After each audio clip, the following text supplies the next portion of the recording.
Okay, problem 5. We've got these 5 plates here, and these mystery plates here. Actually, this one should have a hole in it too. These 5 mystery plates, each with charge, and they're all perpendicular to the x-axis. We don't know how much charge is on each one, but we know the electric field in these areas between the plates. And so the first thing we want to do is plot the electric potential along the x-axis as you go through these plates. So this figure or this image I've saved is unfortunately a little larger than my recording space, so I'm going to have to move around a bit. And they tell us to start with a voltage of 0 here, okay? And so I'll show this on the plot in a moment, but what they say is voltage equals 0 at this spot, at x equals 0, okay? So then they want us to sort of plot voltage as you go. So the thing that actually makes this very easy is that if we have 2 points on the same with the same y value, or 2 points that are separated only in x, then what we can say is the change in voltage between those 2 points divided by the change in x, the negative of that is the electric field in the x direction. So this is something we used, actually we just used it the other way. We used Ex equals blah blah blah to find the electric field when we had voltages known at different points, okay? But we can use it this way as well to then turn this into change in voltage as you go from one point to another is just equal to the negative of the electric field there, or the x component of the electric field there, E with a subscript x, times how far you go in x. Okay? So as we go from here to here, I'm going to do this. So let's where do I want to do this? So fine, we'll just use this. Well, I'm going to draw it up here. I'm going to do it in purple. I like purple. Okay.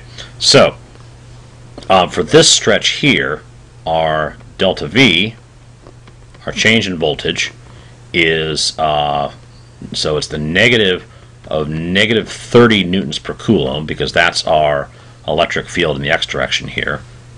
The electric field all along here only goes in the x direction, so if you want you can just say x component, because that's all there is. Okay, that's perfectly fine. Okay, so negative 30 for that, and then delta x is 10 centimeters or 0.1 meters.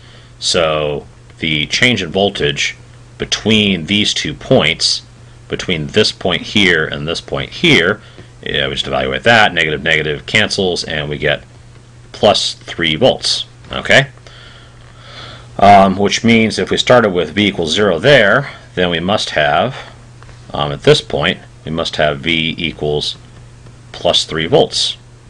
Okay, right there. And so you can do this for all the rest, right? So delta V here is negative 40 times 0.1, and so negative 4 volts. Delta V here is negative 20 times 0.1, which means it is negative 2 volts.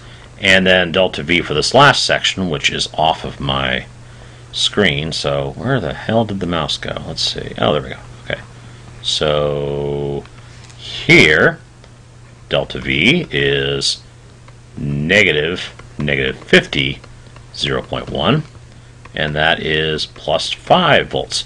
So now we can just sort of add in our little, our deltas here and say we went from plus 3 volts here and we went down 4 volts as we went to here, so this is negative 1 volt here.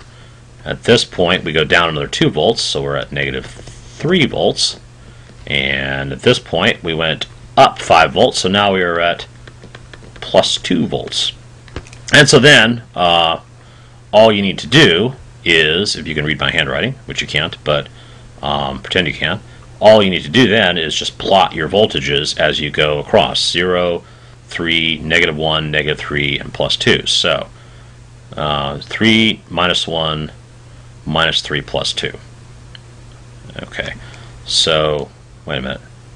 Plus 3, minus 1, minus 3. God, I can't even remember 4 numbers. All right. So I'm going to write them up here because I'm such a stupid stupid. All right. Minus 1, minus... Why can't I remember these four numbers? All right. Plus 3, minus 1, minus 3, and then the last one, which is off the screen for you, but trust me, I'm running a plus 2 there. Okay, so then all you need to do then is just sort of label your axes how you like, and then draw in your lines. So, stupid mouse. There we go. Okay, so there we go. Okay, so here, I'm going to say this is plus 3 volts. Okay, so that we go to there, and then at this point, this is the second plate, we're at minus 1.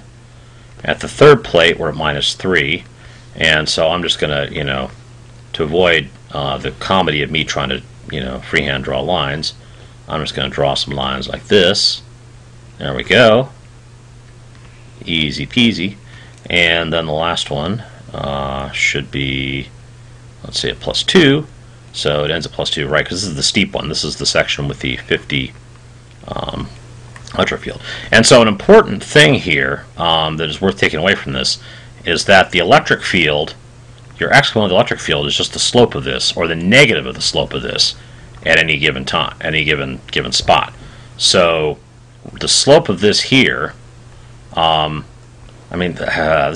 is so big. Let me see if I can get to a point where we can see the axes. Okay, this is pretty good. So if we were hypothetically faced with a problem where, okay, I didn't mean to do that.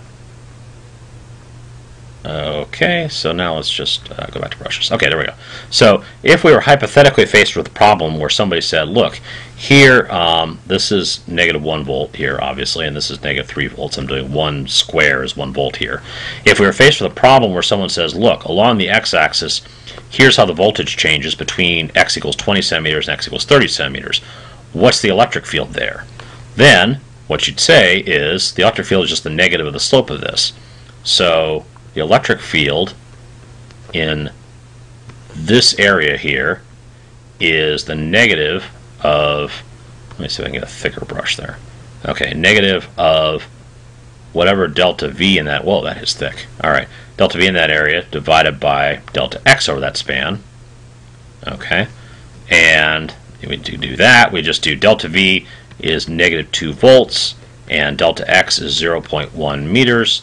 And so the x component of the electric field there, and sorry, this was a negative, this negative was this negative, okay? This negative here is because you're going down in voltage.